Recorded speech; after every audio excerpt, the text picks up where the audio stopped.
دو لفظوں پر قائم ہوتی ہے. آگے بھی اس طرح اس کو گرانے کے لیے صرف طلاق کا ایک لفظ کافی ہے. میرے بھائیو دوستو، مجھے اس لفظ کو بولنے میں بھی جو ہے وہ دقت محسوس ہوئی. میں اسے نہیں بولنا چاہتا تھا، لیکن مجبوری ہے آپ لوگوں کو سمجھانے کے لیے اس لفظ کو بولنا. تو میرے بھائیو دوستو، میاں اور بیوی کے درمیان اگر ناچاکی ہو جائے تو دونوں کو صبر و تحمل کا مظاہرہ کرنا چاہیے. مرد کو چاہیے کہ وہ عورت کو معاف کر دے اور اس حدیث شریف کا مصداق بنے، جس میں نبی اکرم صلی اللہ علیہ وآلہ وسلم نے فرمایا کہ تم میں سے بہتر وہ ہے جو اپنے اہل خانہ کے لیے بہتر ہو. تم میں سے بہتر کون ہے؟ جو اپنے اہل خانہ کے لیے بہتر ہو. تم میں سے بہتر وہ ہے جو اپنے اہل خانہ کے لیے بہتر ہو. اور اللہ پاک کے حبیب فرما رہے ہیں کہ میں اپنے اہل خانہ کے لیے تم سب میں سے جو ہے وہ بہتر ہوں. تو میرے بھائیو دوستو، یہاں پر کچھ میں اللہ پاک کے حبیب کی نصیحتیں گوش گزار کروں گا. آپ ان کو غور سے سنیں اور اپنے دماغ میں ڈالیں، تاکہ آنے والی جو زندگی ہے وہ آپ کی آسان گزرے، اچھی گزرے. نصیحتوں کے بارے میں بتانے سے پہلے میری آپ لوگوں سے التماس ہے کہ آپ ہمارے چینل کو سبسکرائب کر دیں اور ساتھ دیے گئے بیل آئیکن پہ کلک کر کے آل پہ کلک کر دیں، تاکہ ہماری ہر آنے والی ویڈیو آپ تک بر وقت پہنچے اور آپ بر وقت اس سے مستفید ہوں.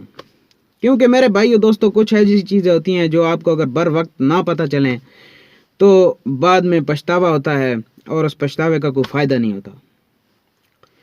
چلتے ہیں اپنے ٹاپک کی طرف.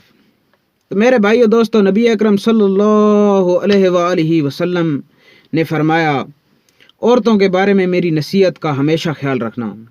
یہ مردوں کو بتا رہے ہیں کہ عورتوں کے بارے میں میری نصیحت کا ہمیشہ ہمیشہ ہمیشہ خیال رکھنا.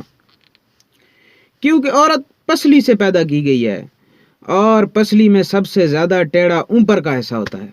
پسلی میں سب سے زیادہ ٹیڑھا جو حصہ ہوتا ہے وہ اوپر کا ہوتا ہے. اگر تم اسے بالکل سیدھا کرنے کی کوشش کرو گے تو انجام کار توڑ کر رہو گے. تو میرے بھائیو دوستو، واضح طور پر، کھلے طور پر بتا رہے ہیں اللہ پاک کے حبیب کہ عورت جو ہے وہ ایک پسلی سے پیدا ہوئی ہے، اور اگر آپ پسلی کا جو اوپر والا حصہ ہوتا ہے وہ تو ہوتا ہی ٹیڑھا ہے، اور اگر آپ اس ٹیڑھے حصے کو مزید سیدھا کرنے کی کوشش کریں گے تو جو ہے وہ آپ کا انجام کو اچھا نہیں ہوگا.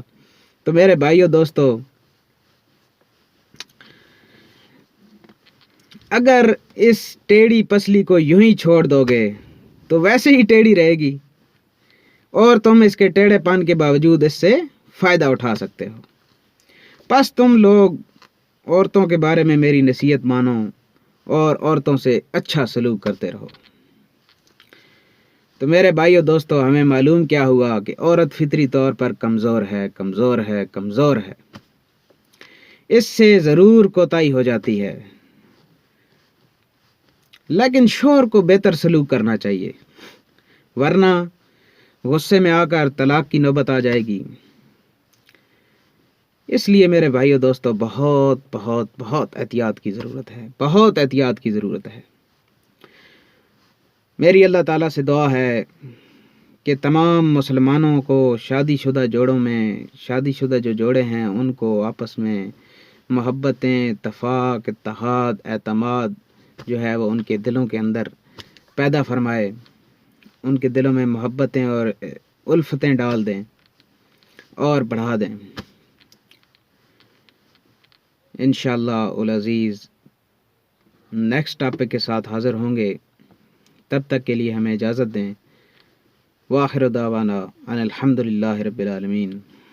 السلام علیکم ورحمۃ اللہ وبرکاتہ. فی امان اللہ.